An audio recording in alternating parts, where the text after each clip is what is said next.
Hey folks, welcome back to the channel. My name is Jason, and along with my wife Jen, we left Chicago in the summer of 2021. We came out here to the beautiful state of Maine, where we have been carving out our own off-grid homestead. So in today's video, I want to take a few minutes and share with you some of the experiences and some of the tips that Jen and I have learned while using wood heat to heat our cabin. Now, before we get started, it's important to note that before Jen and I moved to Maine, we had zero experience with using wood stoves for heat or even for cooking. As a matter of fact, the closest thing we ever got to using heat for or wood for heat would be us going camping and buying a couple of sets of wood at the gas station, going out to our campsite, throwing our wood onto the into the fire pit and lighting it up and staying warm at night. I mean, that was really the extent of our knowledge of wood stoves or heating with wood at all. You know, when we came out here, we didn't know anything. Fast forward to today, and things are a little bit different. So we are in the kitchen area of our cabin, and behind me here is the wood stove that we use to cook with. It is also the wood stove that we predominantly heat our cabin with. Not only this section of the cabin, but also the back cabin. Another thing I will say before we get too deep into this video is we are in the cabin. It is really cold outside.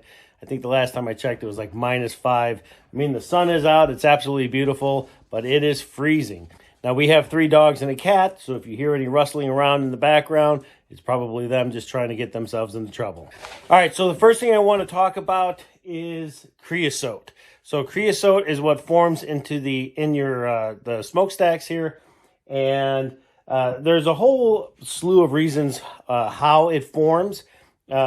Essentially, what happens is as your smoke rises, that smoke begins to cool, and during that process of cooling that smoke, creosote forms. Now, there's 3 different types of creosote, and I'm going to stop at my explanation there because I'm not an expert in that. If you want to learn more about creosote, I would highly suggest that you look it up. Do your own due diligence on it. For this video, though, I just wanted to bring it up because, you know, when it comes to wood stoves, we've all heard it. You've got to make sure you're cleaning these pipes at least once a year, sometimes twice, and that the majority of the wood stove fires are caused by creosote buildup in your stack. So it's really, really important that you guys keep these cleaned. In addition to knowing some of the dangers of the wood stove, the other thing is if you're going to be on wood, you've got to have some fire extinguishers.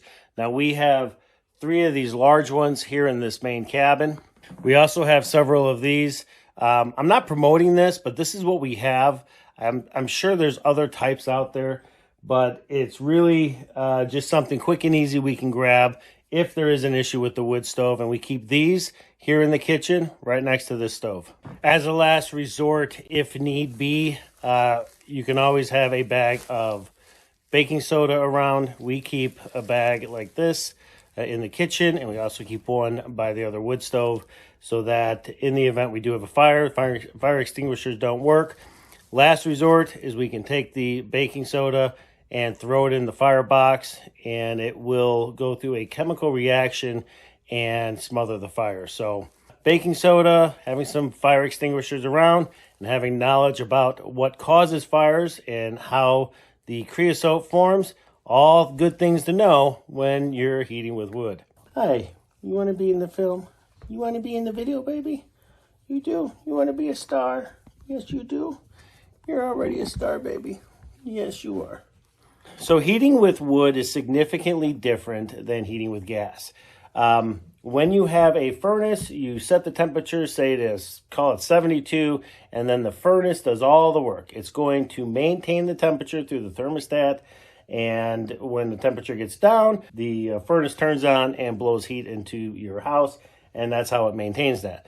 When you're using wood, that is not the case.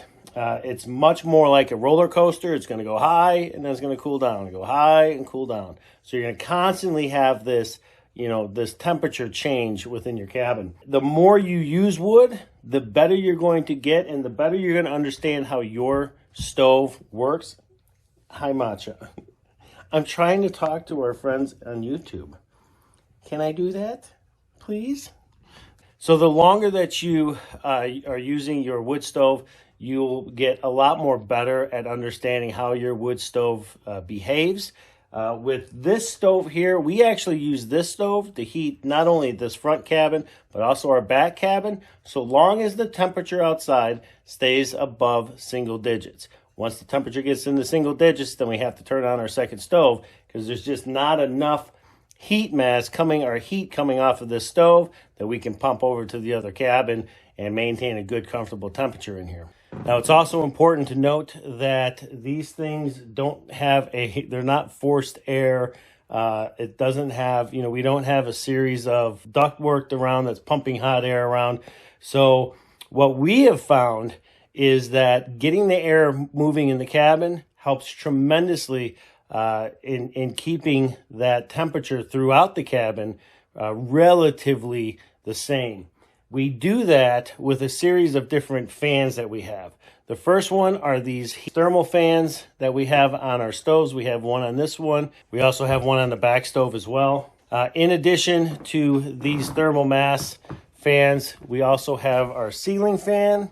We've got this one and we have this one. Both fans are relatively close to our stoves, and that way as the stoves are heating up, if we need to, we can turn the fans on and it'll help circulate that air throughout the cabin. Now in the case of our cabin, the layout of our floor plan, we have two cabins. So we've got this cabin here which has our kitchen and our living room. And then we have the back cabin here which has our den area, our bedroom, and our bathroom. Now in between these two cabins we have this small hallway and we have a fan on each side. This fan here blows hot air from this cabin into that back cabin and vice versa. That one blows from the back cabin into the kitchen cabin. Now earlier I mentioned that the cook stove that we use, we predominantly heat our cabin with, and we do that by running this fan when this stove over here is full, is we're running that thing hot. As long as the temperature outside is above single digits, this single fan with the stove in the kitchen can heat the entire back cabin comfortably. Now, of course, it's not going to be the same temperature in this cabin as it is in the back cabin. The back cabin will be colder, but when we're talking about being comfortable, there's a wide range of temperatures. So if it gets too cold back there, we can just turn the wood stove on back there. If it gets too hot, we can turn the fan off and it'll cool down pretty quick. So depending on your layout, for us, we figured out how to make it work for us in our layout. You'll just have to figure out on your layout what the best way of moving the air through, but so that you can keep that consistent temperature. Now, along the same lines of creosote, I wanted to spend a moment and just share with you what we have found as far as to help prevent creosote from building up in our smokestacks. Now, at night, we will typically run about 4 or 5, maybe even 6 hours without adding any wood in here. But what happens is as that fire in the firebox cools down, that smoke goes up the stack, and it can create quite a bit of creosote. In the morning, when I get up, I will come in and I will set this thing up so that it runs very, very hot. And I will let it run very hot for about 15 to 20 minutes. And what that does is it'll send the heat up the stack, and it'll help burn off the creosote that's in there, reducing the amount of buildup on the stacks. Now, we do that every day when I get up in the morning. The other benefit of doing that is that it definitely helps warm up the cabins pretty quick, because I do get up about 3 hours before Jen does. And then once the cabin is I've warmed up the cabin as best I can, I'll fill the firebox up with wood, and then I'm going to go off to work. Jen wakes up a few hours later, the cabin's nice and warm, and all she'll have to do is just maintain it throughout the day. And then we just have to rinse and repeat. All right, so let's talk about accessorizing our stoves. Now on our stoves, we have 3 accessories for each one of our wood stoves. I'm going to walk you through them, tell you why they're important, and why you should probably have them for yours. Now the first one is the heat inducted fan. They don't have a lot of velocity coming out of them, but they are very effective at moving the air across the stove, which in turn heats up the stove or heats up the air and blows it around the area. The next thing is to have some sort of pot of water that sits on your stove. Now we like to use the cast iron pots like this one. We have two of them, one here, one in the other stove. But when we're using these, they have to sit on trivets, because if we did place them on directly on the surface of the stove, the water inside would boil, and we don't want that. Now, the reason having these things is important is because wood heat is extremely dry, and it's really going to dry everything out in the cabin. You want to be able to add some moisture and some humidity to the air, and the best way to do that using wood heat, outside of using a humidifier, is to throw a pot of water on top of your wood stove and just let that steam just constantly steam 24 hours a day. Jen has some eggshells up here that she's letting dry out. She's going to break that stuff up and grind it up, and then we're going to end up feeding that back to the chickens. The next accessory that we would highly suggest is a thermometer. Now this thermometer sits right at this spot. Ideally it would be down here, but there's no place to put it down there, so we put it here. We also have it on the back stove as well. The nice thing about this is it gives you kind of an idea of where the temperature is at the stovepipe. So when it comes to temperature on the thermometer, ideally within a foot of the top of the firebox, you want to maintain a temperature of between 300 to 500 degrees Fahrenheit. Now, the reason that temperature is important is at those temperatures, you're reducing the amount of potential creosote that could build up into your stovepipes. Obviously, the hotter the temperature is, the less, the least amount of creosote. As the temperature goes down, as I explained how our nights work, the creosote is going to build up more. But if you maintain 300 to 500 degrees within a foot off of your firebox, it's really going to mitigate how much creosote gets formed.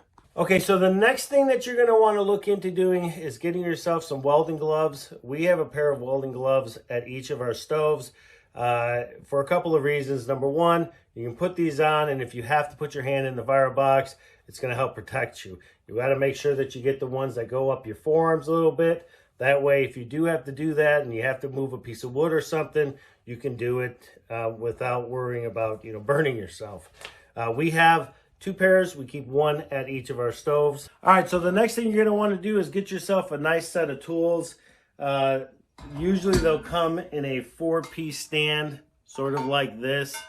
You want to make sure that you have these types of grips so that if the rod does get hot from being in the stove, that's not going to burn your hands. Typically, you're going to get a poker. You can use that within the firebox to move wood around if you need to. You're also going to get a shovel because you're going to be cleaning out your ash box and the firebox quite a bit. So you want a nice shovel. The unfortunate part about wood stoves is that they are dirty, and you are going to have ash and wood chips in and around the area of the wood stove. So having a nice brush like this with bristles that are fire retardant or not, with a high burn temperature is great, because that way you can sweep up if you need to. And last but not least, this little guy here. Now this is more like a rake. On this stove here, what I mean by that is on this stove here, we've got a little access point underneath here. We can open it up, stick this inside, and we can drag all of that creosote out and then discard of it. And that brings me to our next talking point, and that is cleaning out the ash. Now, depending on your type of stove, it will depend on how you clean the ash. But for the most part, like in this case with this stove here, we have a tray underneath that collects the ash, and in the firebox, there's actually levers that we can turn that'll allow all that ash to fall down into the ash box. It is very important, and I cannot stress this enough, to clean your ash box before it's filled.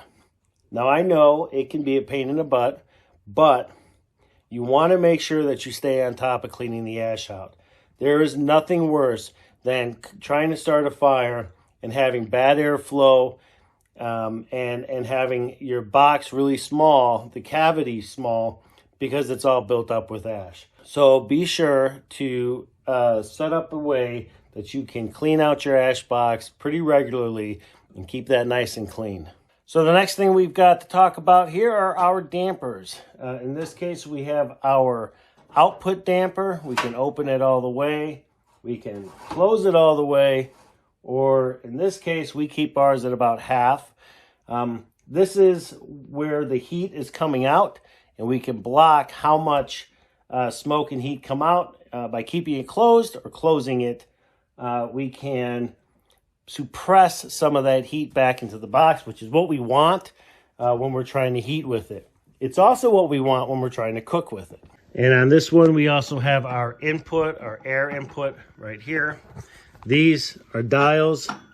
We can open them or we can close them to control how much oxygen is going into our firebox. So the last thing I want to talk about is wood and wood storage. So about a year ago, I built this cabinet for our kitchen. It's where we can hold our firewood that we heat with and our cook wood that we cook with. Obviously, they're low. I have to fill them up today. But the reason we have this in here and relatively close to the stove is so that once we put wood in here, it's going to help take the chill out of the wood. The wood's going to dry out if it had been rained on or if there was any moisture on it, so that when we go to use the wood, it's going to burn really, really well. Same thing with our cook wood over here. Typically, we try to keep these filled, and when they get to where they are now, then I got to go out and bring in more wood. Now, fortunately, you don't have to go and build your wood rack. This one here is just a metal rack, and we put all of the firewood that we're going to be using in this stove in this rack. Obviously, with this one, I still have to fill that one up too. Well, hi, Matcha. Hi, baby. How are you doing? Oh, you're all wet. Mommy's just bringing you guys in. Jen just went out with the dogs. They're all nice and snowy and cold. And, hey, Whitco. They all love laying next to the wood stove. And that's another thing. You know, there's been I've seen some concerns of people, having wood stoves with animals. For the most part, animals are going to be pretty smart. They're going to know their temperature tolerance. Our dogs actually get pretty close to the wood stove, but they don't actually burn themselves. As a matter of fact, in the 4 years we've been doing this, we've never had an issue at all. And we have the 3 dogs and a cat. So they learn pretty quick that it's hot and not to touch it. So you're also going to want to get yourself a nice broom and keep that close, because when you're dealing with wood, no matter how careful you are, it is going to be messy. So having a good broom around definitely helps to clean up all of the wood, all the crap that falls off of the wood and so forth. Now, I know I didn't cover all of the tips and tricks as far as using wood stoves. If you've used a wood stove, and if there's a tip that you have, go ahead and drop it in the comments below. I'd love to hear about them. We're always looking for new and innovative ways of doing things. And if you've got an idea, I'm sure we'd all like to hear about it. Having said that, thank you so much for sticking around and watching this video. If you liked it, hit that like button, hit that subscribe button, and we'll see you folks on the next video.